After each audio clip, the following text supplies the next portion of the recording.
ครับเรามาเริ่มต้นการเรียนระดับ7และ7+1ในวันที่31 มีนาคม2568วันนี้เราจะมาเรียนระดับเจ็ดระดับเจ็ดนี้ท่านอาจารย์ลือมิงด่างได้ทำการสอนในช่วงปี1999หรือว่าปี2542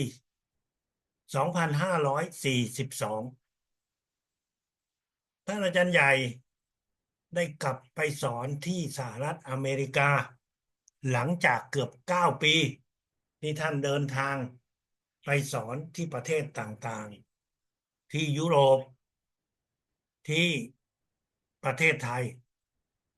การสอนวิชาพลังจักรวาลในช่วงเวลานั้นคือตั้งแต่P1738394041วิชาพลังจักรวาลนั้นได้มีการเปิดสอนที่หลายๆประเทศผู้คนที่เข้ามาเรียนวิชาพลังจักรวาลนั้นอยู่ทั่วโลกทุกทวีปหลายสิบประเทศโดยเฉพาะอย่างยิ่งอยู่ที่ยุโรปชาวยุโรปที่เข้ามาเรียนวิชาพลังจักรวาลนั้นเป็นจำนวนมากมายและเป็นการแสดงออกของความสามารถในวิชาพลังจักรวาลในช่วงหลายปีที่ท่านอาจารย์ใหญ่สอนที่ประเทศไทยชาวยุโรปก็เดินทางมาที่ประเทศไทยเพื่อเรียนรู้ระดับต่างๆท่านอาจารย์ใหญ่ได้มีการเปิดประชุมในเนื้อหาที่เพิ่มเติมให้กับผู้เรียนวิชาพลังจักรวาลในปี1998หรือว่า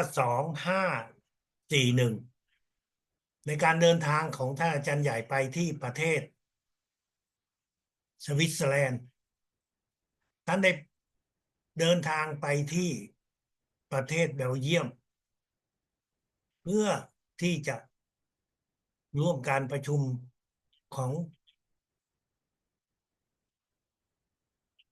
ประเทศสวิตเซอร์แลนด์และก็ประเทศเบลเยียมแต่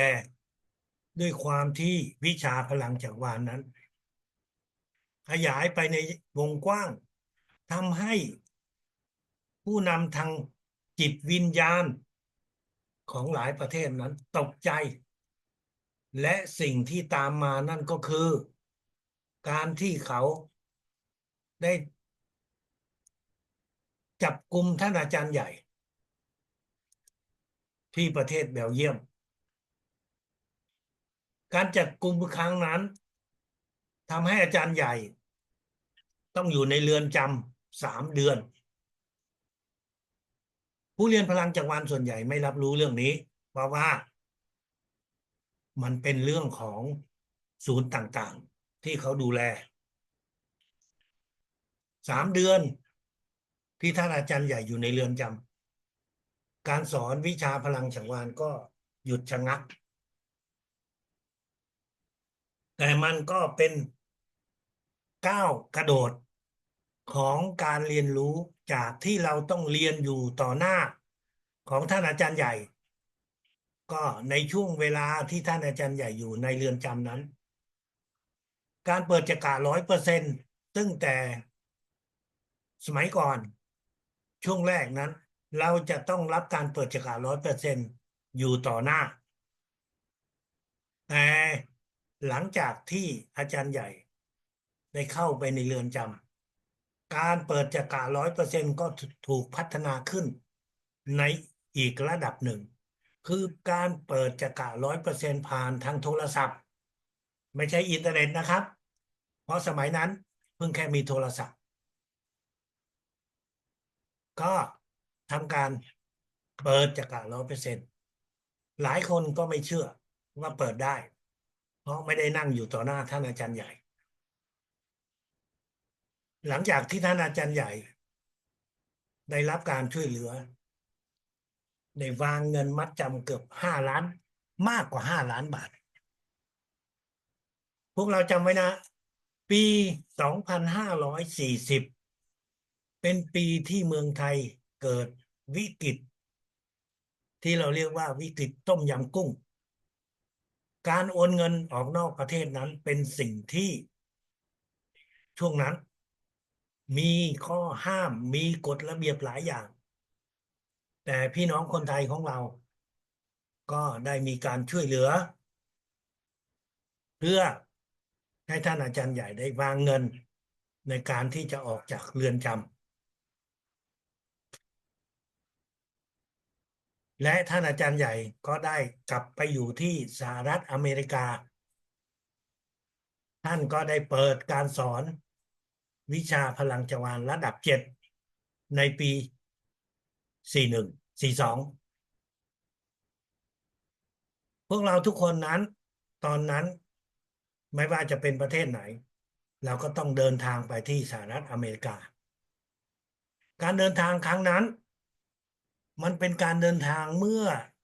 25ปีก่อนพวกเราคงรู้นะครับไปสหรัฐอเมริกานั้นไม่ใช่เรื่องง่ายนอกจากที่จะต้องมีปัจจัยต่างๆแล้วแม้กระทั่งสำหรับผู้หญิงไทยเนี่ยถ้ายังไม่แต่งงานเนี่ยสหรัฐอเมริกาจะไม่ให้เข้าเพราะเขากลัวว่าผู้หญิงไทยเนี่ยสวยแล้วไปสหรัฐอเมริกาก็จะถูกคนที่สหรัฐอเมริกาจับเอาไว้ไม่ให้กลับประเทศก็เลยทางสถานทูตอเมริกาเนี่ยจะไม่ให้คนผู้หญิงไทยที่ยังเป็นโสดเนี่ยไปอเมริกา100 กว่า 20 คนที่ไปขอวีซ่าผู้หญิงเนี่ยจะถูกปฏิเสธทั้งหมดไปมีครอบครัวแล้วก็ได้ไปแต่ถ้ายังเป็นโสดไม่ให้ไปอืมในก่อนขอวีซ่าครั้งนั้นขอวีซ่าครั้งนั้นคนคนหนึ่งที่ไปขอวีซ่าก็ไม่ได้ในครั้งแรกก็คืออาจารย์จรูนครั้งแรกสูตรถูกปฏิเสธเราก็ไม่เข้าใจทั้งที่ผู้คนส่วนใหญ่ก็ได้ทั้งนั้นครับอาจารย์จรูนก็ได้แต่งตัวใหม่ก็คือทำเรื่องเอกสารใหม่ไปรอบที่2ก็ไม่ผ่านทุกคนก็ตกใจแล้วเพราะถ้าล่ามไม่ได้ไปล่ามเวียดนามไทยไม่ไปก็จะต้องเรียนผ่านภาษาอังกฤษซึ่งการเรียนผ่านภาษาอังกฤษนั้นมันเป็นสิ่งที่พี่น้องคนไทยไม่ชอบเพราะจากเวียดนามแปลมาเป็นอังกฤษจากอังกฤษแปลมาเป็นไทยนั้นมันมีความผิดเพี้ยนของเรื่องภาษาของความที่จากภาษาหนึ่งไปสู่อีกภาษาหนึ่งมันก็มีการผิดเพี้ยนอยู่แล้วมาภาษาที่2มาเป็นภาษาที่3คือเป็นภาษาไทยการขอวีซ่าของอาจารย์จรูนอยู่ในวิกฤตที่พี่น้องคนไทยทุกคนที่จะเดินทางไปครั้งนั้นหลายคนรับรู้แต่หลายคนก็ไม่ได้รับรู้หรอกคนที่รับรู้ส่วนใหญ่ก็จะเป็นคนที่อยู่ในศูนย์วิชาพลังจักรวาลก่อนที่จะไปขอครั้งที่3ตอนนั้นเรายังอยู่ระดับ6นะครับแล้วก็เกิดคิดขึ้นมาได้ว่าวิชาพลังจักรวาลเนี่ยถ้าอยู่ในช่วงวิกฤตเราใช้ส่งพลังเพื่อขอความช่วยเหลือจากสิ่งศักดิ์สิทธิ์ได้ไม่ใช่เหรอถ้าอาจารย์ใหญ่ก็เคยสอนให้กับพวกเราแล้วใช่ไหมครับดังนั้นพวกเราทุกคนจึงเกิดขึ้นมาว่าถ้าอย่างนี้เราก็จะรับและส่งพลังเข้าไปที่สถานทูตเพราะว่าสถานทูตนั้นเราก็ไม่รู้ว่าเจ้าหน้าที่คนไหนที่จะมาเกี่ยวข้องกับเราโดยตรงอาจารย์จรูนก็ทำหน้าที่ส่งพลังพี่น้องคนอื่นก็ส่งพลังเพราะเราถือว่าส่งไปเพื่อให้วิกฤตที่สำคัญที่ยิ่งใหญ่นี้ให้มันผ่านพ้นไปก็ส่งพลังไป3-4 วันก่อนที่เราจะเดินทาง อาจารย์จรูนจะเดินทางไปขอครั้งที่3เอกสารเราก็เตรียมไว้ทุกอย่างเราก็เตรียมไว้แต่เราได้ส่งพลังเข้าไปพอพูดถึงเรื่องส่งพลังแน่นอนทุกคนก็อาจจะคิดได้แล้วแต่สำหรับพวกเราตอนนั้นที่อยู่นอกสถานทูตที่ยังไม่เคยใช้วิชาพลังจักรวาลในเรื่องวิกฤตแบบนี้เราก็ยังเรียกว่าใจสั่นอยู่จะจรูนเข้าไปมอบเอกสารต่างๆเจ้าหน้าที่ผู้หญิงผิวดำเขาก็มองด้วยความยิ้มแย้มก็บอกให้เราไปนั่งรอครั้งก่อนๆครั้งที่1ที่2เขาก็ถามอะไรเล็กน้อยแต่ครั้งที่3นี้ไม่ถามสักพักครึ่งชั่วโมงเขาก็บอกให้เรามารับหนังสือเดินทางเปิดหนังสือเดินทางมาดูตกใจตกใจที่ว่าไม่ใช่ว่าไม่ได้ตกใจที่ว่าเขาให้เราเดินทางไปสหรัฐอเมริกาเป็นช่วงเวลา10 ปีเราขอเพียงปีเดียวแต่ว่าไม่รู้ทำไมเขาให้เรา10 ปีพี่น้องคนไทยคนอื่นๆที่ไปเรียนเนี่ยเขาก็จะให้คนละปี2 ปีแล้วแต่ของเราเนี่ยเขาให้เลย10 ปีอาจารย์จรุนดีใจอย่างมากและได้ใช้คุ้มค่ากับการเดินทางไปสหรัฐอเมริกาเพื่อวิชาพลังจักรวาลนั้นหลายรอบเพราะว่าหลังจากนั้นเรายังมีกิจกรรมอย่างอื่นมีการเรียนรู้ในชั้นระดับอื่นของวิชาพลังจักรวาลอาจารย์จรูนก็ได้มีวีซ่านี้ในช่วง10 ปีเพื่อที่จะเดินทางไปสหรัฐอเมริกาสิ่งเหล่านี้มันบ่งบอกให้พวกเรารู้ว่า1การส่งพลังนั้นเป็นการบังเอิญเหรอพูดอย่างนั้นก็ได้แต่เราก็เจียมตัวแล้วบอกว่ามันเป็นบานบังเอิญแต่แน่นอนแล้วทุกท่านก็ผู้เรียนพลังจักรวาลคงจะรู้ว่าวิชาพลังจักรวาลนั้นถ้าอยู่ในช่วงวิกฤตไม่ว่าจะเป็นวิกฤตอะไรท่านสามารถที่จะอธิษฐานท่านหาที่จอดรถไม่เจอท่านก็อธิษฐานขอให้เจอที่จอดรถวันก่อนอาจารย์จรูนเจอวิกฤตไปทำหนังสือที่ก็เกี่ยวกับเรื่องการเดินทางแต่ลืมเอาเอ่อไอ้ใบก็เรียกว่าทะเบียนบ้านทะเบียนบ้านตัวจริงไปแต่ตัวก๊อปปี้เรามีอยู่พอไปถึงใกล้ถึงแล้วถึงจะรู้ว่าเอ๊ะเราลืมทะเบียนบ้านตัวจริงเราก็เลยอธิษฐานว่าขอให้เจ้าหน้าที่เขาจะ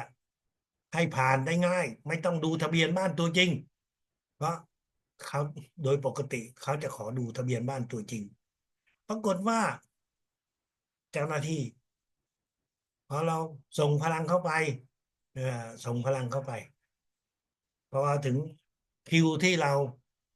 จะต้องเข้าไปเรายื่นเอกสารต่างๆก็ปรากฏว่าเขาก็ไม่ถามถึงตัวจริง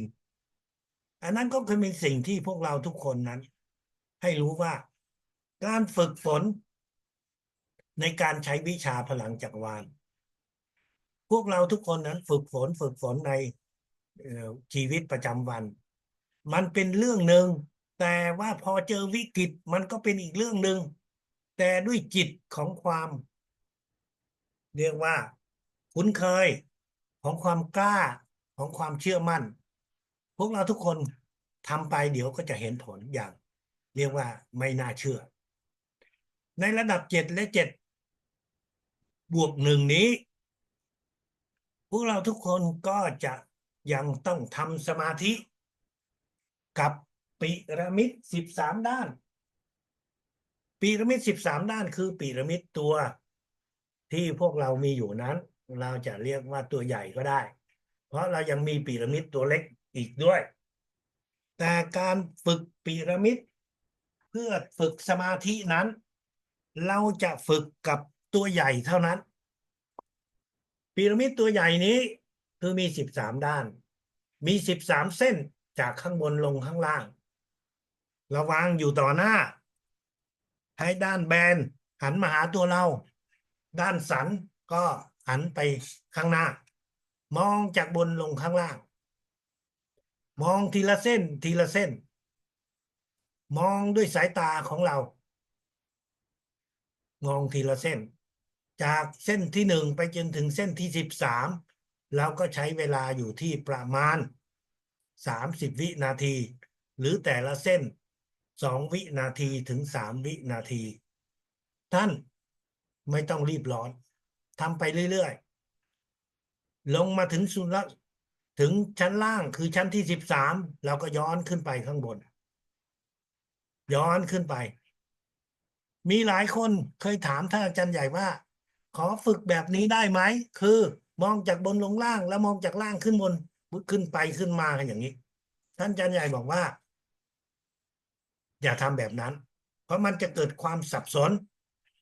เอาบนจากล่างลงมาอย่างเดียวมีบางคนบอกว่าก็ขอจากล่างขึ้นไปข้างบนข้างล่างขึ้นไปข้างบนแต่ท่านอาจารย์บอกว่าไม่เอาจากบนลงล่างอย่างเดียวค่อยๆทำไป ท่านฝึกสมาธิแบบนี้เพื่อให้เรามีความชำนาญมีความสามารถเพื่อให้จิตของเรานั้นอยู่กับพีระมิดนั่นคือสิ่งที่เราจะฝึกท่านจะฝึกวันหนึ่ง1 ครั้งตอนเช้าฝึกตอนกลางวันฝึกตอนค่ำก็ได้แต่อย่างน้อยที่สุดท่านควรจะฝึก1 ครั้งก่อนที่เราจะรับส่งพลังแล้วรับส่งพลังเพื่ออะไรอันดับแรกก็คือรับส่งพลังให้กับตัวเราแล้วหลังจากนั้นก็ไปเรื่องอื่นๆตัวเรานั้นจะต้องรับพลังของพีระมิดแต่ไม่ใช่จากพีระมิดตัวใหญ่เราจะรับพลังจากพีระมิดตัวเล็กนี่คือพีระมิดตัวเล็กนี่คือพีระมิดตัวใหญ่พวกเราทุกคนก็คงจะคุ้นเคยกันดีอยู่เพราะตัวเราเองได้ทำพีระมิดนี้ขึ้นมาเราจินตนาการว่ามีพีระมิดตัวเล็กจินตนาการนะครับมีพีระมิดตัวเล็กอยู่ที่จักระ7ของเราให้ด้านแบนหันมาอยู่ข้างหน้าให้ด้านสันหันไปอยู่ด้านหลังท่านไม่ได้มองเห็นพีระมิดด้วยสายตาหรอกมีบางคนก็เคยถามอาจารย์ใหญ่ว่าเขาจะนั่งอยู่ต่อหน้ากระจกเพื่อที่เขาจะได้วางพีระมิดและมองเห็นพีระมิดท่านอาจารย์บอกว่าไม่ได้เพราะถ้าคุณมองนั้นคือคุณส่งพลังเข้ากระจกไม่ได้ส่งพลังเข้าพีระมิดพีระมิดมันอยู่บนตรงนี้บนจักระ7ของเราเราใช้จินตนาการพีระมิดเล็กอยู่ตรงนี้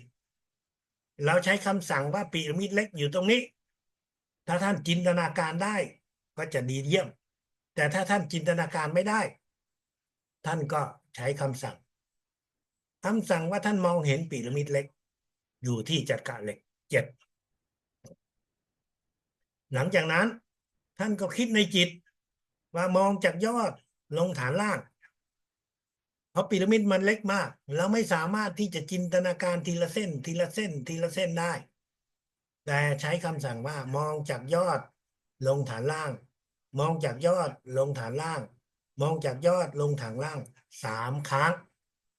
ครั้งที่4ท่านก็ออกคำสั่งว่ามองที่ยอดของพีระมิด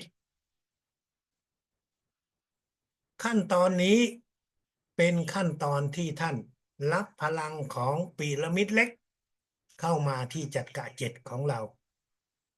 ทำแบบที่พูดไว้ก็คือจะใช้เวลาไม่เกิน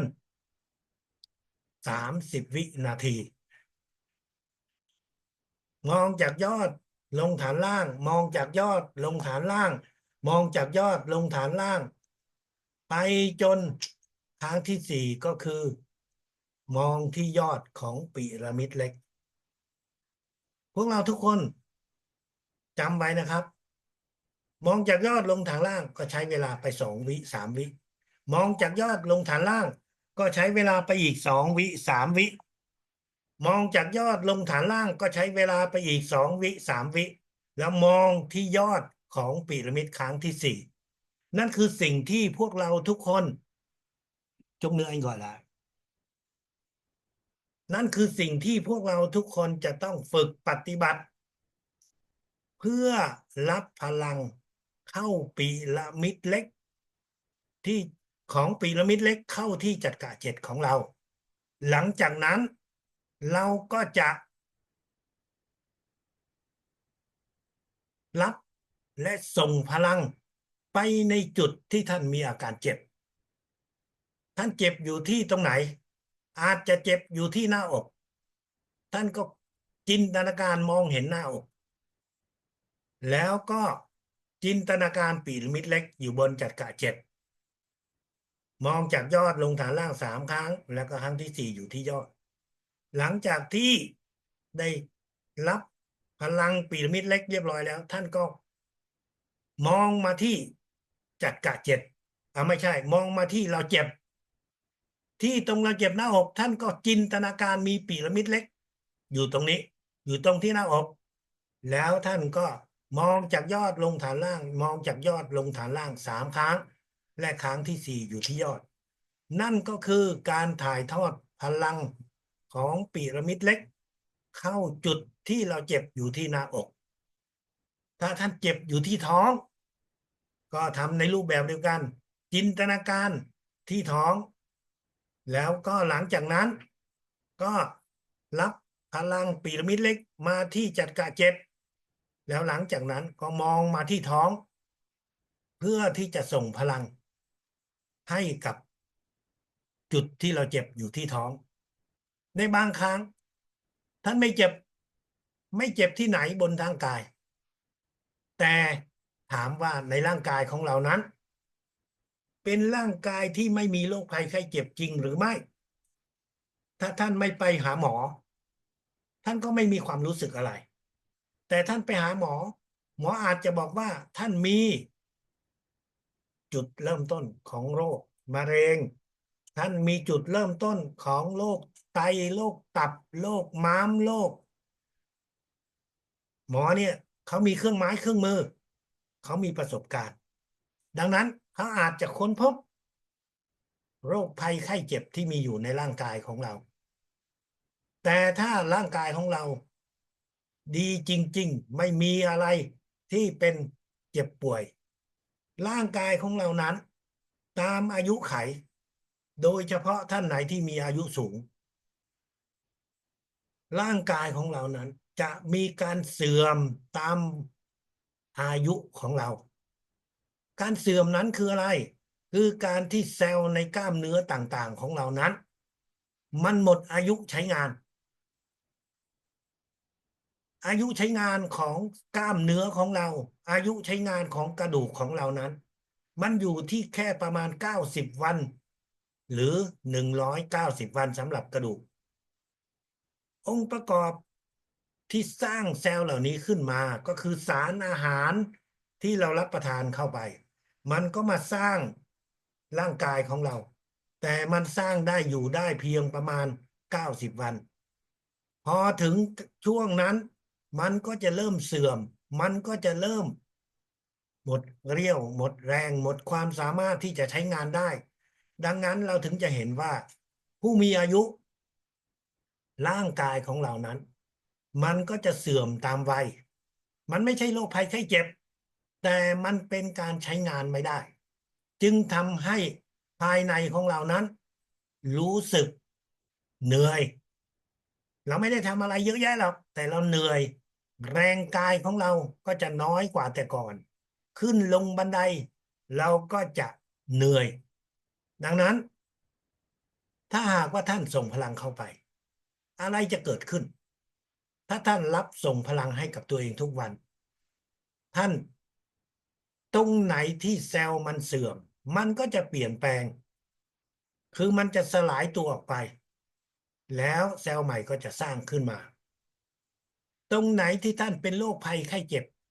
เซลล์เหล่านั้นก็ถือว่าเป็นเซลล์ผิดปกติทั้งมันอาจจะเป็นเซลล์ใหม่แต่มันบิดเบี้ยวมันเพี้ยนไปแล้วจึงทำให้ตรงนั้นกลายเป็นโรคภัยไข้เจ็บเซลล์เหล่านั้นเมื่อมีพลังที่เราส่งเข้ามามันก็จะต้องถูกสลายออกไปจะทำให้โรคภัยที่มีอยู่นั้นก็จะค่อยๆหายไปแล้วเซลล์ใหม่ก็จะถูกสร้างขึ้นมาภายในร่างกายของเรานั้นท่านจะรู้สึกมีสุขภาพจิตที่ดีขึ้นมีแรงที่ดีขึ้นถ้าดูภายนอกท่านจะเริ่มเห็นว่าผิวพรรณของเรานั้นเริ่มริ้วรอยต่างๆมันก็จะหายไปผิวพรรณของเรานั้นมันก็จะเริ่มตึงขึ้นมีกล้ามเนื้อมากขึ้นหน้าตาของเรานั้นจะดูสดใสจะดูสดชื่นมากขึ้นผิวมันก็จะมีความสว่างมากขึ้นหรือเรียกว่าขาวมากขึ้นซึ่งมันก็เหมือนกับที่พวกเราเห็นต้นไม้นั้นอ่ะถ้ามันมีสุขภาพดีแข็งแรงมันก็จะเขียวชอุ่มใบไม้นั้นพอระยะหนึ่งมันก็เริ่มมีสีเหลืองพอเหลืองแล้วมันก็เป็นสีน้ำตาลเหมือนกับผิวของคนที่หมดเรี่ยวหมดแรงแล้วและใบไม้มันก็ร่วงลงเซลล์ในร่างกายของเราถ้ามันมีพลังมันก็จะมีการเปลี่ยนแปลงเร็วขึ้นก็จะทำให้เรานั้นดูสดใสดูผิวพรรณอ่อนมากขึ้นดังนั้นท่านอยากจะเห็นชัดตรงนี้ท่านก็ถ่ายรูปของตัวเองเอาไว้อีก3 เดือนข้างหน้าท่านมาดูรูปที่ท่านถ่ายอีกรอบหนึ่งท่านจะเห็นว่ารูปของ3 เดือนนี้กับ3 เดือนถัดไปนั้นต่างกันยังไงต่างกันก็คือท่านจะดูสวยขึ้นสาวขึ้นท่านจะดูผิวพรรณที่สดชื่นมากขึ้นแม้ท่านจะอายุมากแต่อายุของท่านตามผิวพรรณแล้วมันก็จะน้อยลงถ้าท่านไปถ่ายรูปกับเพื่อนที่มีอายุเท่ากันเดี๋ยวเพื่อนคนนั้นเขาก็จะแปลกใจว่าทำไมดูเราเนี่ยมันอ่อนวัยดูกลายเป็นน้องแล้วไม่ใช่เป็นคนรุ่นเดียวกันนั่นคือสิ่งที่เราควรจะเข้าใจว่าการส่งพลังให้กับตัวเรานั้นเป็นสิ่งที่สำคัญแม้ว่าเราจะมีโรคภัยไข้เจ็บหรือไม่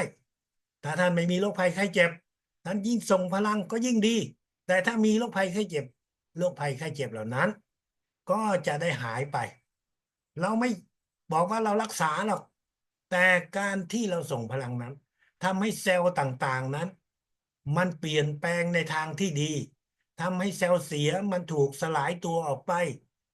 ดังนั้นร่างกายของเรามันก็จะดีขึ้นนั่นคือการส่งพลังให้กับตัวเราเองท่านอย่าคิดว่าท่านทำสมาธิท่านจะมีพลังท่านทำสมาธิท่านมีพลังทางจิตใจคือจิตใจของท่านอาจจะเข้มแข็งแต่พลังทางกายเนื้อนั้นการทำสมาธิยังช่วยตรงนี้ได้น้อยกว่าการที่เรารับพลังของในระดับนี้คือพลังของพีระมิดเล็กที่เรารับแล้วส่งทุกวันสำหรับคนอื่นเราก็สามารถที่จะทำได้ในรูปแบบเดียวกันเพียงแต่ว่าเราจะจินตนาการพีระมิดเล็กที่จักระเจ็ดของเราแล้วหลังจากนั้นเราถึงจะจินตนาการพีระมิดเล็กอยู่บนจักระเจ็ดอยู่บนที่เขามีอาการเจ็บ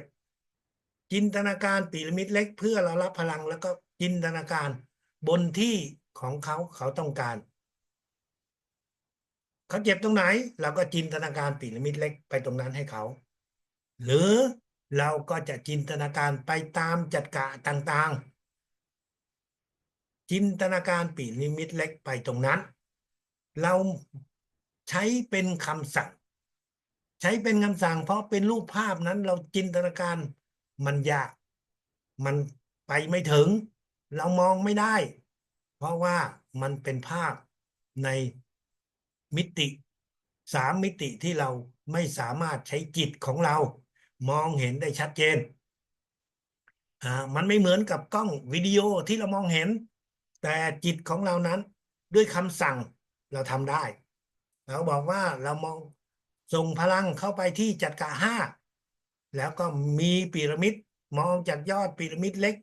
ลงมาทางล่างมองจากยอดพีระมิดเล็กลงมาทางล่างมองจากยอดพีระมิดเล็กลงมาทางล่างและมองที่ยอดของพีระมิดใช้จิตของเราเป็นคำสั่งท่านอย่ากังวลใจว่าเรามองไม่เห็นด้วยรูปภาพเมื่อเราส่งพลังให้กับเพื่อนคนหนึ่งนั่นก็คือเราทำได้1 คน2 คน3 คนวันหนึ่งเราอาจจะส่งพลังได้5 คน7 คนหรือ10 คนหรือบางทีท่านนั่งอยู่ทั้งวันก็ทำได้หลาย10 คนแต่จริงๆแล้วการที่เราส่งพลังด้วยทางจิตมันมีข้อเสียข้อหนึ่งคือท่านไม่ได้ฝึกฝนจิตใจของเราให้มีความกล้าหาญฝึกฝนให้จิตใจของเรานั้นปฏิบัติได้อย่างถูกต้องเมื่อท่านไปร่วมกิจกรรมใดกิจกรรมหนึ่งท่านเจอกับคนคนหนึ่งเขาพูดคุยกับเราเราคุยกับเขาแล้วเราได้ยินว่าเขามีอาการที่ไม่สบายเขามีอาการที่เป็นโรคนี้โรคนั้นมันไม่ได้อยู่ในการเตรียมการของเรามันไม่ได้อยู่ในสิ่งที่เรากำลังรู้มันเป็นสิ่งที่กระทันหันแต่ท่านกล้าไหมกล้าไหมว่าตอนนั้นท่านเอามือวางบนจักระ6จักระ7ของเขาแล้วจินตนาการพีระมิดเล็กอยู่ที่เราและอยู่ที่เขาเพื่อจะมองบนลงล่างมองบนลงล่างมองบนส่งพลังให้เขาท่านฝึกไปทำคนเดียวก็ได้ในวันนั้น1 คนหรือ2 คนแล้วแต่จังหวะแล้วแต่โอกาสแต่การฝึกส่งพลังด้วยมือหรือพูดแบบให้มันถูกต้องก็คือเราส่งพลังด้วยจิตแต่เราวางมือเป็นจิตวิทยาให้กับคนคนนั้นให้เขารู้ว่า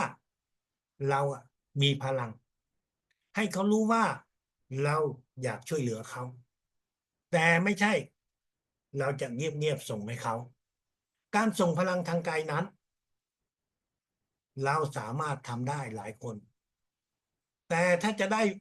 ดีที่สุดก็คือจิตของเขาต้องอยู่กับจิตของเราตอนที่เราวางมือจิตเขาอะอยู่กับเราแน่นอนเพราะว่าเราวางมือบนตัวเขาเขาก็จะนั่งนิ่งมือของเราน่าจะวางไปที่เขาเจ็บแล้วเราก็ใช้จัดกะ6ของเราจัดกะ7ของเราเนี่ยส่งพลังให้เขาแต่ตอนที่เราอยู่บ้านเขาอยู่บ้านเขายินดีรับพลังจากเราแต่ตอนที่เราส่งพลังเขากำลังช้อปปิ้งตอนที่เราส่งพลังเขากำลังทานอาหารตอนที่เรากำลังส่งพลังเขากำลังอาบน้ำหรืออะไรก็แล้วแต่นั่นหมายถึงว่าจิตของเขาไม่ได้เชื่อมต่อกับจิตของเราโดยตรงการส่งพลังแบบนี้ผลมันได้แต่มันไม่ได้ดีเท่ากับถ้าหากเขาโทรมาหาเราหรือเราโทรหาเขา2 คนมองหากันมองเห็นกันแล้วตอนนี้เราถึงจะเริ่มส่งพลังของพีระมิดเล็กไปหาเขาส่งไปที่เขาเจ็บส่งไปที่เขาปวดหรือส่งในภาพรวมก็คือส่งไปที่จักระต่างๆของเขาเพราะว่าโรคภัยไข้เจ็บนั้นมันอยู่ในร่างกายแต่ว่ามันกระจายอยู่ในหลายพื้นที่นั่นคือการส่งพลังให้กับคน1 คนท่านฝึกไปนะครับฝึกส่งด้วยการที่มีการใช้มือเพื่อเป็นการฝึกให้จิตของเรามีความสามารถอย่างแท้จริงเมื่อท่านอยู่ในสภาพนั้นท่านอาจจะส่งผิดพลาดแต่เป็นการผิดพลาดโดยที่ไม่ตั้งใจเป็นการผิดพลาดที่สิ่งศักดิ์สิทธิ์จะแก้ไขให้เราจะไม่ทำให้เรานั้น จะต้องเหนื่อยต้องปวดเมื่อยในร่างกายถ้าท่านตั้งใจส่งพลังผิดอันนั้นน่ะเราถึงจะมีความปวดเมื่อยในร่างกายมีความปวดศีรษะถ้าเราตั้งใจส่งพลังผิดเพี้ยนนะแต่ถ้าเมื่อเราส่งแบบกระทันหันบางครั้งเราจำผิด เราจำผิดพอเรากลับไปที่บ้านเราดูเอกสารเราดูวิธีการเราก็เลยเอ๊ะเมื่อกี้นี้เราทำผิดไปไม่เป็นไรการผิดไม่ตั้งใจในวิชาพลังจักรวาลนั้นจะไม่ถูกเตือนจะไม่ถูกกำชับให้ทำให้ถูกบางทีท่านกำลังคิดท่านก็เกิดจำได้ว่าโอ้มันผิดท่านก็ทำใหม่ไม่ต้องพูดอะไร นะฮะไม่ต้องแสดงออกอะไรถึงความตกใจแล้วก็เปลี่ยนใหม่เท่านั้นนะครับนั่นคือการส่งพลังให้กับคนหนึ่งคนแต่เมื่อเรามีเพื่อนจำนวนมากแน่นอนท่านไม่สามารถที่จะส่งพลังให้กับคนเป็นหลายสิบคนเป็น100 คนทีละคนทีละคนถ้าเราทำเป็นแบบนั้นเราก็จะเหนื่อยไม่ใช่ว่าไม่เหนื่อยนะครับแม้ว่าเราไม่ได้ทำอะไรแต่จิตของเราต้องทำงาน ดังนั้นถ้าเรามีเพื่อนจำนวนมากเราก็จะส่งพลังในรูปแบบที่เราเรียกว่าเป็นหมู่การส่งพลังเป็นหมู่นั้นก็คือเราเอาชื่อของเพื่อนหรือรูปภาพของคนที่เรารู้จักมีเพื่อมีรูปภาพหรือมีชื่อก็ได้นะแล้วก็แบ่งเป็นกลุ่มเป็นกลุ่ม1 กลุ่ม2 กลุ่ม3 กลุ่มอ่า4 5 กลุ่มก็ได้ เพื่ออะไรเพื่อเราจะได้ฝึกได้หลายรอบท่านจะแบ่งเป็นกลุ่มเดียวทั้งหมดทุกคนก็ได้แต่แบบนั้นมันก็ไม่ได้ช่วยอะไรเราได้เยอะเพราะแต่ละครั้งท่านใช้เวลาก็เพียงไม่กี่นาทีดังนั้นถ้าแบ่งเป็นหลายๆกลุ่มอย่างมากท่านก็ฝึกฝนอ่า3 กลุ่ม 5 กลุ่มก็แค่นี้ก็จะทำให้เรานั้นได้มีความสามารถในการส่งพลังการแบ่งกลุ่มนั้นเมื่อเราแบ่งแล้วเราก็จะอธิษฐานว่าเราจะส่งพลังให้กลุ่มหนึ่งที่มีรายชื่อดังต่อไปนี้หลังจากนั้นเราก็เริ่มใช้ตัวเราใช้ตัวเราเป็นหุ่นเพราะว่ากลุ่มคนเหล่านั้นมันเป็นรายชื่อเราจะต้องฝึกเอาตัวเรามาเป็นหุ่นเรายังไม่มีความชำนาญดังนั้นเราเอาตัวเรามาเป็นหุ่นแทนให้กับทุกคนที่อยู่ในรายชื่อจินตนาการพีระมิดเล็กอยู่จัดกะ7ของเรามองจากยอดลงฐานล่าง3 ครั้งครั้งที่4มองที่ยอดนั่นก็คือเราส่งพลังให้กับทุกคนที่อยู่ในกลุ่มแล้วนะครับถ้าหากว่าท่านจะขยัน ก็จะสามารถส่งเอาตัวเรานี่เป็นหุ่นจินตนาการพีระมิดเล็กนะครับที่จัดกะ5ของเราส่งพลังเข้าไปส่งพลังไปที่จัดกะ5จัดกะ4 3 2แต่เราเอาตัวเราเป็นตัวแทนของทุกคนที่อยู่ในกลุ่มไม่ใช่เราส่งพลังให้กับตัวเราเองถ้าหากว่าเราส่งพลังให้ตัวเราเองเราจะเหนื่อยแต่ถ้าเราส่งพลังให้กับคนที่อยู่ในกลุ่มโดยที่เราได้อธิษฐานไว้แล้วว่าการส่งพลังครั้งนี้เพื่อส่งให้คนอยู่ในกลุ่มที่มีรายชื่อดังต่อไปนี้ทุกครั้งที่ท่านส่งพลังท่านอธิษฐานกลุ่ม 1เสร็จแล้วมากลุ่ม 2เสร็จแล้วมากลุ่ม 3ในบางครั้งชื่ออาจจะซ้ำกันดังนั้นถ้าอาจารย์ใหญ่จึงบอกว่าให้เราเนี่ยรู้จักชื่อนามสกุลถ้าเราไม่รู้จักชื่ออย่างน้อยเราก็ต้องรู้จักหน้าตาของเขาในจิตหน้าตาของเขาก็คือชื่อแต่ถ้าเป็นคนที่ไม่รู้จักเลยไม่มีรูปเลยมีแต่ชื่ออย่างเดียวไม่มีนามสกุลอันนั้นจะไปหาใครอ่ะสมชายมีตั้งเป็นหลายร้อยหลายแสนคนอ่ะใช่ไหมครับอ่า คนที่มีชื่อสำคัญซ้ำกันเนี่ยมันมีเยอะแต่ทั้งชื่อนามสกุลซ้ำกันเนี่ยไม่มีนะครับโอกาสนั้นจะไม่มีอ่าในเมืองไทยอาจจะมี1 ล้านก็อาจจะมี1 คนที่ซ้ำกันแต่ถ้าเป็นเวียดนามเนี่ยนามสกุลซ้ำกันมีเป็น1 ล้าน คนนะครับแถมยังมีชื่อซ้ำกันอีกดังนั้นถ้าอาจารย์ใหญ่จึงกำกับว่าสำหรับคนที่เราจะส่งพลังในกลุ่มนั้นควรจะรู้ชื่อนามสกุล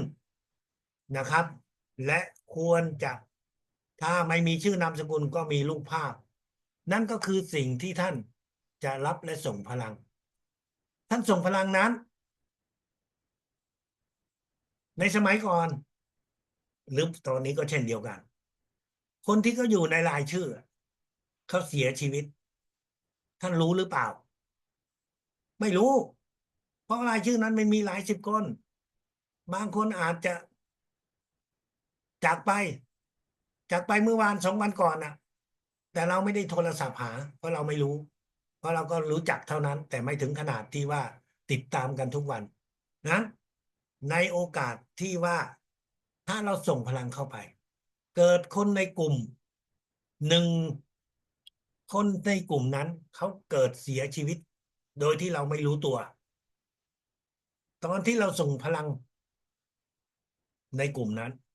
จิตวิญญาณของคนเขาเหล่านั้นเขาก็จะได้รับพลังดังนั้นเราก็ไม่ทำบุญทางด้านกายเนื้อเราก็ทำบุญทางด้านจิตวิญญาณได้อาจารย์ใหญ่กำชับว่าอย่าเขียนชื่อของตัวเราใส่เข้าไปในกลุ่มนะครับอย่าเขียนชื่อของตัวเราใส่เข้าไปในกลุ่มเขียนชื่อเฉพาะคนที่เราจะส่งพลังเท่านั้นการส่งพลังให้กับตัวเราเราต้องอธิษฐานว่าเราส่งพลังให้กับตัวเราเพื่อทำอะไรเพื่อรักษาโรคเพื่ออาการเจ็บป่วยตรงไหนส่งพลังให้กับ1 คนเราก็ต้องอธิษฐานว่าเราจะส่งพลังให้กับใครแล้วคนคนนั้นเขาจะได้รับพลังจากเราด้วยการที่เราจะส่งพลังเพื่อรักษาโรคอะไรนั่นคือเป็น1 คนถ้าเป็นกลุ่มเราก็ต้องทำแบบเดียวกันจำไว้นะครับการส่งพลังที่เราจะส่งนั้นถ้าจริงๆแล้วเนี่ยแต่ละโรคมันมีจัดกะที่เกี่ยวข้องโดยตรงแต่เนื่องจากว่าถ้าเป็นแบบนั้นเรามีวิธีการที่ในสมัยแรกๆท่านอาจารย์ใหญ่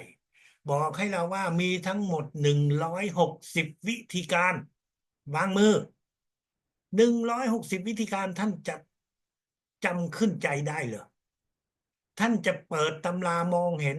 เอ่อเพื่อดูเพื่อที่ปฏิบัติได้หรือเมื่อท่านอยู่ข้างนอกดังนั้นสำหรับคนที่อยู่ในระดับ1 2 3 4หรือว่าหลังจากในช่วงหลังเราจึงจะต้องใช้ความช่วยเหลือจากสิ่งศักดิ์สิทธิ์จิตวิญญาณท่านอาจารย์ใหญ่ด้วยการที่เราอธิษฐานเพื่อให้จิตใจของเราให้จิตวิญญาณของเรานั้นรับส่งพลังไปได้ทุกจัดการได้ทุกโรคที่มีอยู่ด้วยคำอธิษฐานคำขอกับสิ่งศักดิ์สิทธิ์เพราะพลังของเรานั้นเป็นพลังที่มาจากสิ่งศักดิ์สิทธิ์ดังนั้นท่านไม่ต้องกังวลใจนะครับว่าเราอาจจะส่งพลังในบางครั้งมีความผิดพลาดแต่ด้วยสิ่งศักดิ์สิทธิ์จะทำให้เรานั้นทำได้ถูกต้องกลับมาในบางครั้งเราเจอกับวิกฤตที่เราเรียกว่าฉุกเฉินคนที่เขาโดนอุบัติเหตุคนที่เขาโดนโรคภัยไข้เจ็บไปโรงพยาบาลคนเหล่านี้เราเจออยู่ที่ไหนเราเจอเขาอยู่ในรถของพยาบาลเราเจอเขาอยู่ในรถของปอเต็กตึงเราก็คิดในจิตว่าเราจะส่งพลังให้กับคนเหล่านี้ท่านเห็นแล้วว่าถ้าเราจะ มองจากบนลงล่าง มองจากบนลงล่าง มองจากบนลงล่าง มองรอบที่สี่มันเป็นการกระทำที่เรียกว่าไม่ทัน ให้เราเพียงคิดว่าเราต้องขอช่วยส่งพลังให้กับผู้โดนอุบัติเหตุให้กับผู้ที่โดนบาดเจ็บใช้จักระหกของเราเนี่ยคิดว่าส่งพลังเข้าไปแค่นี้พอไม่ต้องมองจากบนลงล่างไม่ต้องมองจากบนลงล่างเพราะนี่เป็นอาการฉุกเฉินการส่งพลังแบบฉุกเฉินนี้ถ้าอาจารย์ใหญ่ให้เราได้เข้าใจว่าเมื่อเราเจอเหตุการณ์เราไม่มีเวลาเราไม่มีจิตที่จะมานั่งมองจากบนลงล่างมองจากบนลงล่างมันไม่ใช่อยู่ที่บ้านตอนนั้นขอให้ท่านมีจิตว่าส่งพลังเดี๋ยวสิ่งศักดิ์สิทธิ์อ่าท่านก็ใช้จักระหกของเรานะจักระหกของเรานี่ขอรับพลังพีระมิดเล็กส่งไปแค่นี้ไม่ต้องคิดอะไรมากขอรับพลังพีระมิดเล็กส่งไปเพราะเราอยู่ในระดับ7และ7+1สำหรับท่านที่เป็นรุ่นพี่ท่านนั่งนอนอยู่ในระดับนี้แต่ท่านจำไว้ว่าถ้าท่านจะใช้แบบระดับ7ท่านก็ต้องคิดพีระมิดเล็กแต่ถ้าท่านคิดแบบระดับของท่านท่านก็ต้องจำว่าท่านจะเอาระดับไหนท่านอยู่ในระดับไหนท่านก็ส่งพลังได้เพราะเป็นการฉุกเฉินเพียงแต่ว่าท่านจะต้องรู้ว่าเราจะใช้พลังในรูปแบบไหนให้มันถูกต้องการฝึกพีระมิดเล็กการฝึกพีระมิดในระดับนี้สำหรับพีระมิดเล็กนั้นท่านจะต้องเข้าใจว่าในระดับ7เราฝึกด้วยพีระมิดจินตนาการแล้วจะฝึกแบบนี้ไปเรื่อยๆแต่ท่านมีสิทธิ์ในการที่จะฝึกด้วยพีระมิดตัวจริงพีระมิดตัวจริงนี้ท่านจะฝึกได้สำหรับกรณีที่เขาอยู่ต่อหน้าท่านฝึก1 สัปดาห์ไปก่อนสำหรับพีระมิดจินตนาการหลังจากนั้นท่านก็จะมาฝึกกับพีระมิดตัวจริงพีระมิดตัวจริงนี้ท่านจะฝึกในกรณีไหนพีระมิดตัวจริงนี้ท่านจะฝึกในกรณีที่ว่าท่านฝึกให้หัวใจของเราเต้นช้าลงฝึกหัวใจของเราเต้นช้าลงก็คืออะไรเราวางพีระมิดตัวจริงเนี่ยอยู่ที่หัวใจของเราวางพีระมิดตัวจริงอยู่ที่หัวใจของเราสำหรับตัวเราในการฝึกให้หัวใจเต้นช้าลงในระดับ7เรายังไม่ทำแต่ในระดับ7.1ท่านก็สามารถที่จะเริ่มฝึกได้โดยการเอาพีระมิดตัวจริงวางที่จักระ7ให้หน้าแบนหันมาข้างหน้านะครับในรูปภาพท่านอาจจะมองไม่เห็นชัดนะครับแต่ว่าเอาพีระมิดเล็กตัวจริงนี้นะครับหน้าแบนหันมาข้างหน้าแล้วใช้จิตมองจากบนลงล่าง3 ครั้งครั้งที่4มองที่ยอดอันนี้คือรับพลังพีระมิดตัวจริงหลังจากนั้นก็วางไว้ที่หน้าอกแล้วก็มองจากยอดลงฐานล่าง3 ครั้งนั่นคือเราฝึกให้หัวใจของเราเต้นช้าลงสำหรับตัวเราท่านอยากจะฝึกส่งพลังแบบเอาพีระมิดมาวางไว้ตามจุดต่างๆก็ได้นั่นคือการส่งพลังด้วยพีระมิดตัวจริงแต่คนอื่นๆถ้าเขาอยู่ไกลเราก็ทำอะไรไม่ได้เราก็ต้องใช้ในรูปแบบของพีระมิดจินตนาการแต่เมื่อไรเขาอยู่ใกล้เราเขาอยู่ที่บ้านเราก็สามารถใช้พีระมิดเล็กนี้วางไปแทนที่จะจินตนาการพีระมิดเล็กตัวจริงนั้นจะเป็นการช่วยให้เรา ในยามที่ว่าอยู่ที่บ้านนะฮะแต่ถ้าอยู่ในที่สาธารณะท่านก็จะต้องใช้พีระมิดจินตนาการการส่งพลังของระดับที่พวกเรากำลังฝึกปฏิบัตินั้นเป็นระดับ7ถ้าอาจารย์ใหญ่ได้ให้พวกเราคำอธิษฐานที่พวกเราสามารถรับฟังดังต่อไปนี้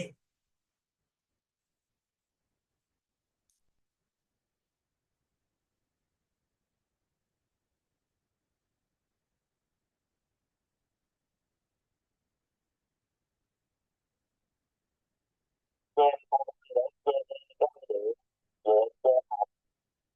thành trực tiếp bằng trên cầu nguyện cũng được bằng gián tiếp lại trên cầu nguyện bằng tư tưởng cũng được. พวกเราทุกคนสามารถที่จะฝึกพลังจักรวาลใช้คำอธิษฐานท่านอาจจะออกเสียงเป็นเสียงดังถ้าท่านสะดวกแต่ถ้าไม่สะดวกท่านก็จะออกเสียงในจิตของท่านก็ได้ Điều quan trọng nhất là cam văn cái điều thứ ba, cam văn thứ ba, hai cam văn đầu để cho che không có bị chi phối. Rồi chính cam văn thứ ba là dòng tư tưởng của mình hoặc dòng tư tưởng năng lượng vũ trụ và trên đầu của chúng ta hoặc trước khi đầu của thượng đế. ในการอธิษฐานนี้2 จังหวะแรกก็เพื่อให้จิตของเราได้สงบจะไม่ได้คิดในสิ่งอื่นอีกแต่จังหวะที่3จะเป็นจังหวะที่จิตวิญญาณของเราจะเป็นหนึ่งเดียวกับสิ่งศักดิ์สิทธิ์สูงสุด Anh xem hai rõ, bây giờ đây em xem ngay cho thấy nha, mở cho băng đi nha. Chỉ cho cầu nguyện 3 lần cho bao vô. ให้พวกเราบันทึกคำอธิษฐานตัวอย่างที่ท่านอาจารย์ใหญ่จะทำดังต่อไปนี้แต่สำหรับพวกเรานั้นเดี๋ยวก็จะมีอยู่ในไลน์กลุ่มเพราะว่าคำพูดนี้ของท่านอาจารย์ใหญ่อยู่ในการจัดครั้งเรียนครั้งแรกเมื่อปี2542Lần thứ nhất nha, ครั้งที่หนึ่ง cầu nguyện Ngọc Hoàng Thượng Đế.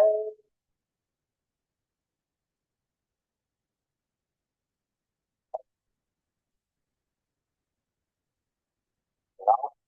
Hoàng Thượng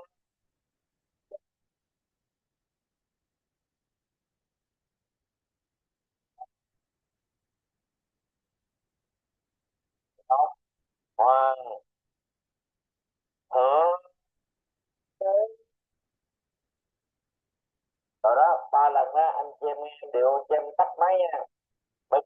ครับท่านได้รับฟังแล้ว3 ครั้งจากท่านอาจารย์ใหญ่ตอนนี้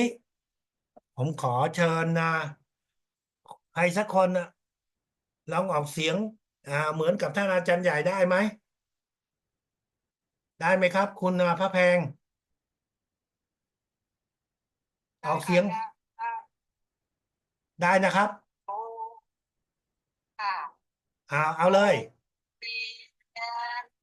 นกกวางเรื่องดีค่ะอาจารย์ไม่รู้เหมือนหรือเปล่าค่ะถูกไม่ถูกก็ทำไป3 ครั้งโอเวียนนกกวางเรื่องดีโอเวียนนกกวางเรื่องดีเก่งมากเก่งมากนะครับอ่าอาจารย์จรูค่ะอาจารย์นก็จะลองทำดูนะครับว่าจะได้ดีหรือเปล่าไม่รู้แต่ว่าก็จะพยายาม cầu nguyện Ngọc Hoàng Thượng Đế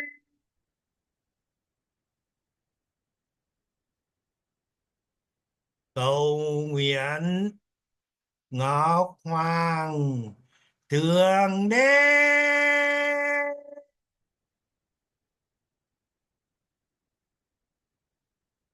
Cầu nguyện ngọc hoàng thượng đế.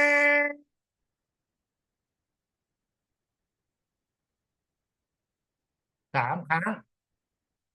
พวกเราอย่ากังวลใจ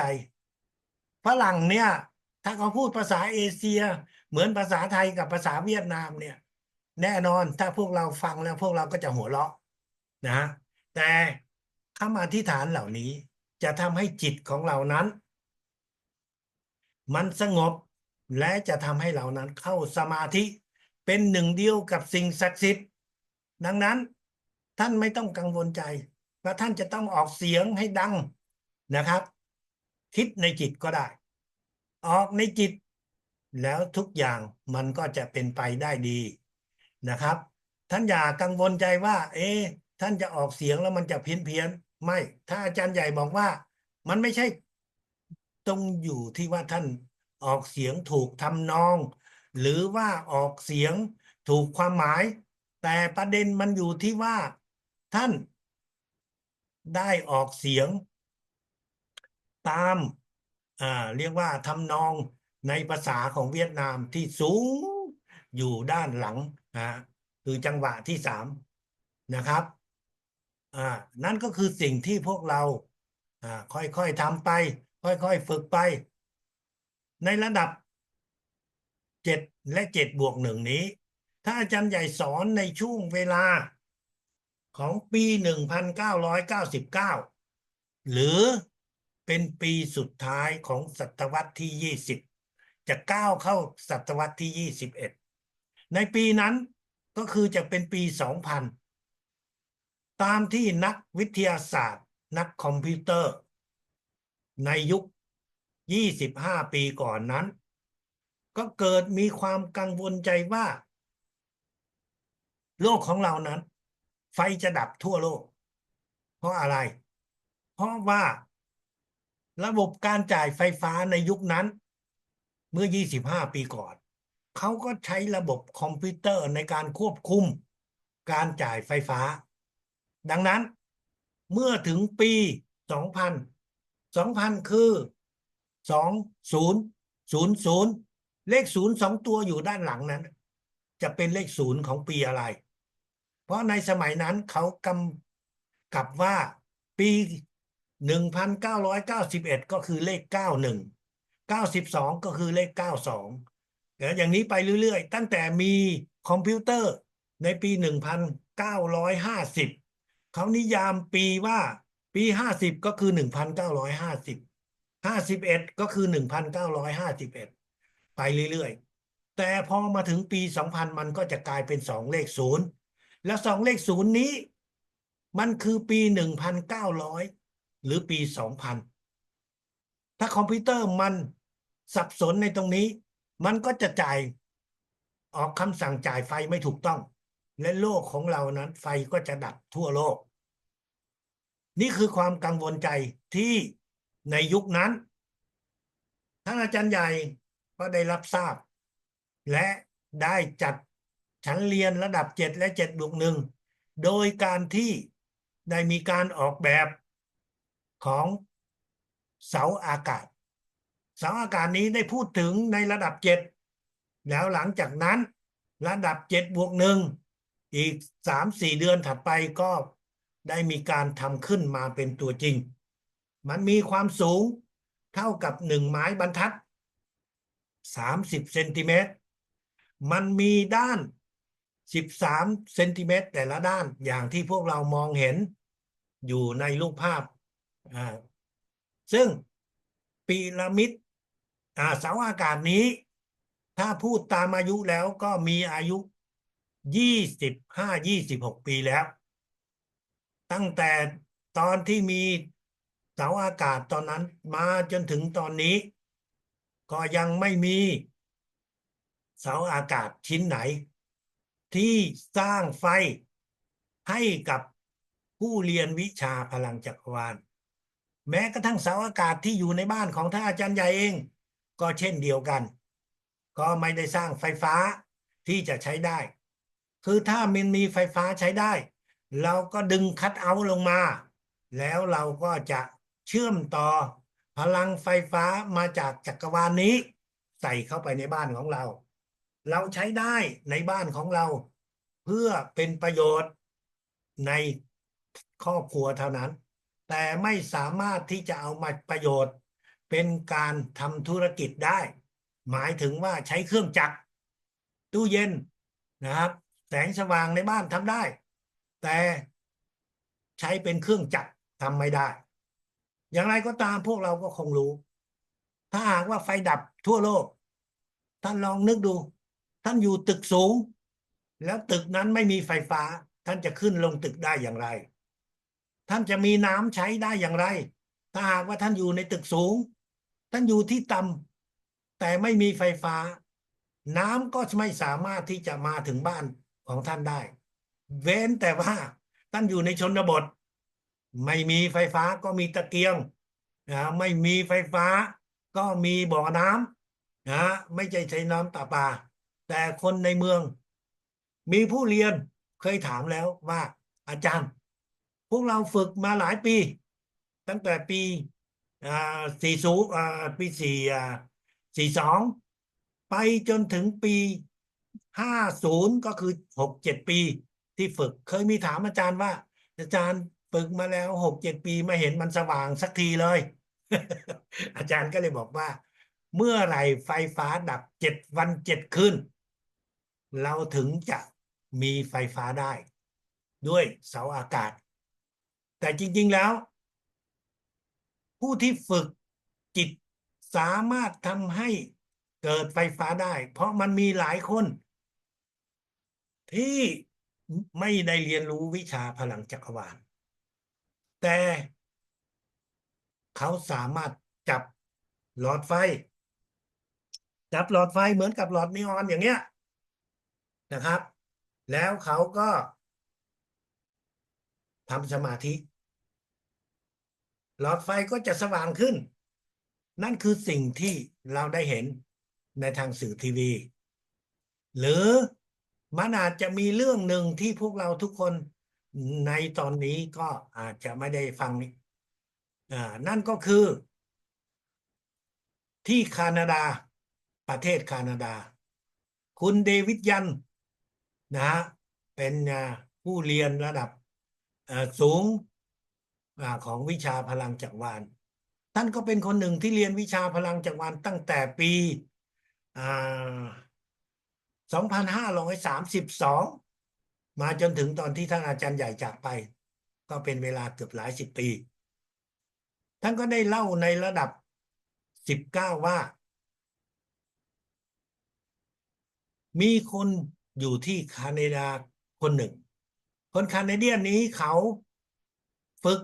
สมาธิ เขาสร้างไฟฟ้าให้กับบ้านของเขา แต่ว่าเขาก็โดนฟ้อง โดนการไฟฟ้าฟ้องว่าเขาขโมยไฟ ขโมยไฟฟ้า ก็ฟ้องขึ้นศาล คนคนนี้เขาก็เลยมาที่ศาลแล้ว ก็ได้แจ้งว่าเขาไม่ได้ขโมย เขาขอให้เจ้าหน้าที่ตำรวจ การไฟฟ้าและเจ้าหน้าที่ของศาลนั้นไปที่บ้านเขา ไปให้เขาพิสูจน์ว่าเขาไม่ได้ขโมย และการพิสูจน์นั้นก็คือให้เจ้าหน้าที่ดึงคัทเอาท์ลงมา แล้วหลังจากนั้นเขาก็จะมีอุปกรณ์ของเขา แต่ไม่ใช่เสาอากาศ เขาก็ทำสมาธิด้วยอุปกรณ์ของเขา เชื่อมต่อกับระบบไฟฟ้าที่บ้าน สักพักหนึ่ง ไฟของบ้านเขาสว่างขึ้น โดยที่ไม่ได้เชื่อมต่อกับสายไฟของทางการ นั่นคือสิ่งที่มิสเตอร์ยันได้เล่าในการเรียนวิชาพลังจักรวาลของระดับ19 เพื่อให้ทุกคนได้รู้ว่า พลังจักรวาลพวกเรานั้นมีความสามารถจริง คนที่ทำได้นั้น เข เขาเป็นคนที่เรียกว่ามีความสามารถพิเศษ เขาไม่สามารถที่จะสอนให้กับคนอื่นทำได้ แต่ว่าเขาทำให้คนอื่นได้เห็น นั่นคือสิ่งที่มันเป็นการยืนยันว่าวิชาพลังจักรวาลนั้น สามารถที่จะสร้างไฟฟ้าให้กับพวกเราได้ผ่านตัวอย่างต่างๆที่เราได้เห็น การรับพลังของระดับ6นี้ระดับ7และ7+1นี้ พวกเราก็สามารถที่จะส่งพลังให้กับอาหารที่เรารับประทาน เพื่ออาหารเหล่านั้นดีต่อสุขภาพร่างกายของเรา พวกเราสามารถส่งพลังนั้นให้กับยาให้กับอาหารเสริมต่างๆที่เราจะสามารถที่จะใช้ได้ แล้วก็จินตนาการพีระมิดเล็กนะบนยาบนโต๊ะอาหาร แล้วก็มองจากบนลงล่างไปทั้งโต๊ะอาหาร นั่นคือสิ่งที่เราสามารถที่จะทำได้สำหรับพวกเราทุกคนนี้ ในระดับ7และ7+1นี้ ท่านมีพลังทางจิตวิญญาณที่สูงมาก ดังนั้น เมื่อท่านไปถึงสถานที่ใดที่มีวิญญาณที่เร่ร่อน วิญญาณที่มีบุญสัมพันธ์กับท่าน ก็สามารถที่จะได้รับพลัง เพื่อไปสู่กับสิ่งศักดิ์สิทธิ์โดยที่ท่านไม่ต้องอธิษฐานเหมือนกับในระดับล่างๆแต่ถึงอย่างไรก็ตาม พวกเราจะอธิษฐานช่วยเหลือได้ พวกเราก็สามารถที่จะส่งพลังช่วยเหลือให้กับวิญญาณ พลังแฝงที่มีบุญสัมพันธ์กับเรา แต่สำหรับวิญญาณพลังแฝงที่ไม่มีบุญสัมพันธ์นั้น ท่านก็จะต้องอธิษฐาน เพราะว่าเขาไม่กล้าเข้ามาเกินละใกล้เราเขาอยู่ไกลจากตัวเรา ดังนั้น เขาจึงไม่สามารถที่จะรับบุญพลังจากเราได้ นั่นคือสิ่งที่เราจะต้องเข้าใจว่าทำไม เราไปไหนหลายพื้นที่ เราก็อาจจะเจอวิญญาณพลังแฝงที่อยู่ในระดับสูง วิญญาณพลังแฝงนี้ เขามีความสามารถที่จะไปสู่กับสิ่งศักดิ์สิทธิ์ด้วยตัวเขาเอง แต่เขายังอยู่ เพราะว่าเขาต้องการช่วยเหลือกับญาติพี่น้องของพวกเราของตัวเขา ดังนั้นเขาจึงปรากฏตัวขึ้น เมื่อเราเจอกับคนที่โดนวิญญาณพลังแฝงที่อยู่ในระดับจัดกะสามขึ้นไปนั้น3ขึ้นไปนั้น ถ้าหากว่าเราจะช่วยคนเหล่านั้น เราก็จะต้องขออธิษฐานขออภัยว่าคนคนนั้นครอบครัวนั้นเขาต้องการให้คนที่มีชีวิตอยู่นั้น ได้ใช้ชีวิตของตัวเอง ได้เป็นตัวของตัวเอง เพราะวิญญาณพลังแฝงที่เข้ามาในร่างของคนคนหนึ่งนั้น คนคนนั้นจะไม่รู้ตัว ไม่รู้ตัวเอง ดังนั้นจึงกลายเป็นเหมือนกับคนที่เราเรียกว่า คนทางบ้านเขาเรียกว่าเป็นคนเพี้ยน เป็นคนบ้า ถ้าเราต้องการช่วยเหลือคนที่มีวิญญาณพลังแฝงในระดับสูง เราไม่รู้ เราก็ต้องอธิษฐานขอโทษไว้ก่อน ลูกขอสิ่งศักดิ์สิทธิ์จิตวิญญาณท่านอาจารย์ใหญ่ลูกขอโทษวิญญาณที่อยู่ในร่างของคนนี้ ถ้าเป็นวิญญาณสูง ก็ขอโทษไว้ เพราะว่าลูกส่งพลังเพื่อให้เป็นวิญญาณที่ต่ำได้ไปสู่กับสิ่งศักดิ์สิทธิ์ แต่ถ้าเป็นวิญญาณสูงก็ขอโทษไว้ ถ้าเราทำแบบนี้ไป ท่านจะไม่มีปัญหา ปัญหาตรงนี้คืออะไร วิญญาณนั้นเขาจะทำให้เราปวดในร่างกายทำให้เราปวดขาปวดแข้งทำให้เรานอนไม่หลับ อาจารย์จรูนโดนมาแล้ว และตอนที่โดนนั้นก็ด้วยที่ไม่มีประสบการณ์ เพียงแต่แปลกใจว่า เอ๊ะเราส่งพลังให้เขาเราส่งพลังให้เขาแต่ทำไม อยู่ดีๆ เราเกิดรู้สึกว่า ขาของเราเนี่ยมันปวดกลางคืนนอนไม่หลับ เราไม่รู้ว่าผู้ป่วยคนนั้นอ่ะเขามีพลังแฝงอยู่ในตัว เราไม่รู้ เราก็เลยไม่ได้อธิษฐานขอนะฮะก็ส่งพลังเพื่อรักษาให้เขาพอส่งไป เขาอยู่นู่นเวียดนามเขาไม่ได้ชุกเมืองไทยนะแต่อยู่ที่ไหนก็ตาม เป็นการส่งที่เราไม่รับรู้เราก็เลยต้องได้มีบทเรียนเมื่อเรารู้บทเรียนแล้ว หลังจากนั้นถ้าเจอกรณีแบบนี้ เราก็จะต้องอธิษฐานไว้ก่อน นั่นคือสิ่งที่พวกเราทุกคนจะต้องเข้าใจเพื่อที่จะรับรู้เอาไว้ว่า ถึงแม้ว่าเราจะมีพลังแฝงมีพลังในการที่จะช่วยคนที่โดนพลังแฝงนั้น เราก็จะต้องเข้าใจว่าพลังแฝงมันมีหลายระดับแล้วแบ่งเป็นระดับต่ำปกติ และระดับสูงกว่าจัดกะสามเพื่อที่เราจะได้รู้ตัวในการที่จะรับส่งพลังให้ได้ถูกต้อง ถ้าเรารับส่งพลังที่เรียกว่าไม่ถูกต้องนั้น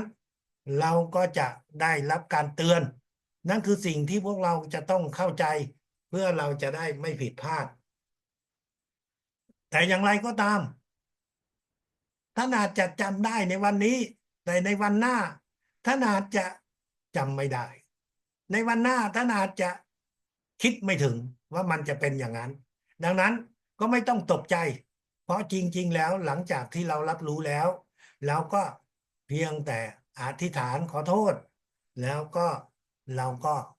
ถึงจะค่อยส่งพลังต่อไป แล้วก็จะไม่มีปัญหาอะไรอีก แล้วอาการมันก็จะหายไป นั่นคือสิ่งที่พวกเราสามารถที่จะทำได้ท่านอาจารย์ใหญ่สอนให้พวกเราว่า พวกเราอยู่ในระดับนี้เราสามารถที่จะทำน้ำสำรองน้ำสำรองไว้ใช้ในยามที่มีวิกฤตทางภัยธรรมชาติ หรือทางโรคภัยไข้เจ็บที่มาทางอากาศ น้ำ200 ลิตรใส่เกลือเข้าไป20 กรัมแล้วเราก็ส่งพลังของพีระมิดเล็กนะอ่าลงเข้าไปรับจินตนาการหรือวางพีระมิดเล็กอยู่บนถังน้ำแล้วมองจากยอดลงฐานล่าง3 ครั้งครั้งที่4ทำซ้ำ3 ครั้งนะครับเพื่อให้น้ำของเรานั้นได้รับพลังเก็บเอาไว้และตอนที่มียามวิกฤตเราจะได้ไม่มีปัญหาท่านก็จะสามารถส่งพลังอ่าให้กับน้ำเหล่านี้เป็นระยะอย่างเช่น10 วันหรือว่า1 สัปดาห์แล้วก็ส่ง1 ครั้งนั่นคือสิ่งที่ท่านสามารถที่จะทำได้นะครับ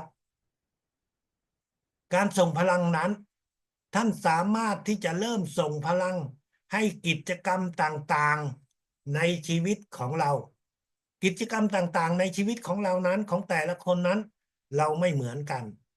บางคนก็อาจจะทำการเกษตรบางคนก็อาจทำปศุสัตว์บางคนก็ทำการค้าขายบางคนก็ทำอยู่ในออฟฟิศท่านก็รับพลังของพีระมิดเล็กนะครับวางพีระมิดเล็กหรือจินตนาการพีระมิดเล็กไปในที่ตรงนั้นแล้วก็มองจากยอดลงฐานล่าง3 ครั้งและครั้งที่4มองที่ยอดนะครับทำให้กับต้นไม้อ่าก็คือไม้กับพืชผักท่านก็ทำไว้7 วัน1 ครั้งหรือ15 วัน1 ครั้งถ้าเป็นพืชผักที่มีอายุ3 เดือนนาข้าวอย่างนี้แต่ถ้าเป็นพวกไม้ยืนต้นก็อาจจะ20 กว่าวันจนถึง1 เดือน1 ครั้งส่งพลังเข้าไปให้กับพวกสัตว์เลี้ยงท่านก็จินตนาการพีระมิดเล็กเป็นให้กับฝูงสัตว์นะครับทำสัปดาห์ละ1 ครั้งพวกอธิษฐานให้สัตว์ให้ผลไม้มันเติบโตมันโตขึ้นเร็วมันก็จะเป็นผลที่ดีซึ่งสิ่งเหล่านี้อาจารย์จรูนและเพื่อนในรุ่นก่อนนั้นก็ได้ทำมาแล้วทั้งนั้นก็ได้ผลดีในการส่งพลังให้กับธุรกิจต่างๆของท่านท่านก็สามารถที่จะทำได้ท่านขายของขายยาขายผลไม้ขายอาหารขายเครื่องนุ่งห่มขายเสื้อผ้าขายของใช้ท่านส่งพลังเข้าไปส่งพลังเข้าไปกับสิ่งของเหล่านี้ด้วยคำอธิษฐานว่าสิ่งของเหล่านี้นำมาความอร่อยถ้ามันเป็นของกินนำมาเป็นสุขภาพถ้ ถ้าของกินของใช้ มันมาความสวยงาม มันความให้ใช้ได้ดี ทุกอย่างเหล่านี้ท่านส่งพลังได้ เพื่อให้สิ่งของเหล่านี้ ไปกับผู้ที่ได้ใช้ นั่นหมายถึงว่าธุรกิจของท่านก็จะได้มีผลที่ดีขึ้น อย่าส่งพลังในรูปแบบว่าขายให้ได้เยอะๆ ขายให้ได้จำนวนมาก ขายให้ได้เงินเยอะ อย่าส่งพลังว่าได้ขึ้นตำแหน่งอะไรรูปแบบนี้ท่านส่งพลังแบบนั้น ท่านจะได้แต่ความเศร้าใจนะครับ ส่งพลังไป เมื่อท่านเดินทางออกจากบ้าน ท่านจะไปด้วยรถอะไรก็แล้วแต่ เมื่อเราเริ่มเดินทางออกจากบ้าน ท่านก็คิดพีระมิดเล็กนะส่งพลังพีระมิดเล็ก ไปในเส้นทางที่ท่านจะไป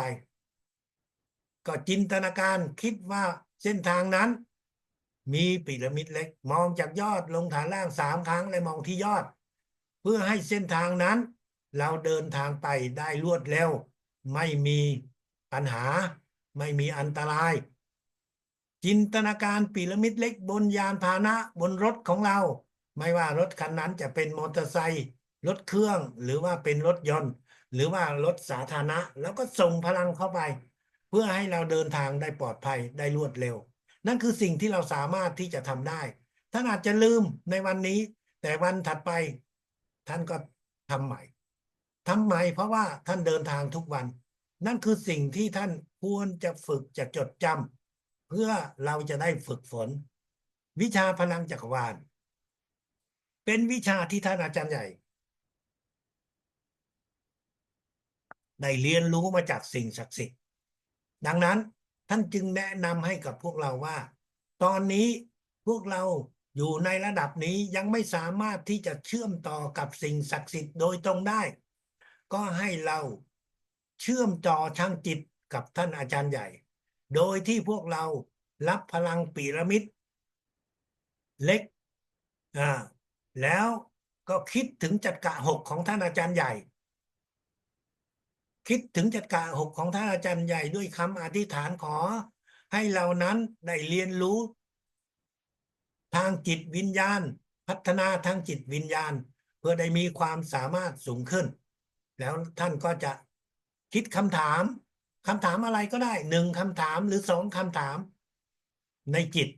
ก็คือเป็นการส่งคำถามไปหาท่านอาจารย์ใหญ่ เพื่อให้ท่านจะได้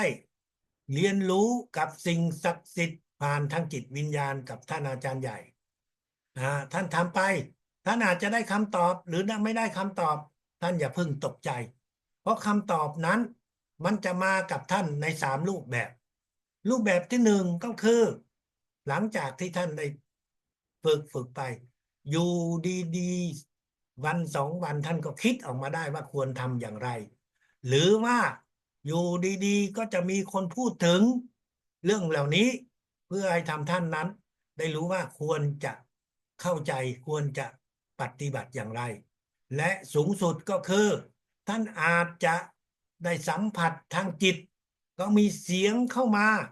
ในทางจิต ไม่ใช่เสียงเข้ามาทางหู มันมีอะไรที่พูดในจักรวาลเป็นคำตอบให้กับพวกเรา นั่นคือสิ่งที่พวกเราจะได้จากการเรียนรู้ทางจิตกับท่านอาจารย์ใหญ่ จบระดับ7และ7+1 ตอนนี้ท่านจะมีคำถามอะไรท่านก็สามารถที่จะถามได้นะครับ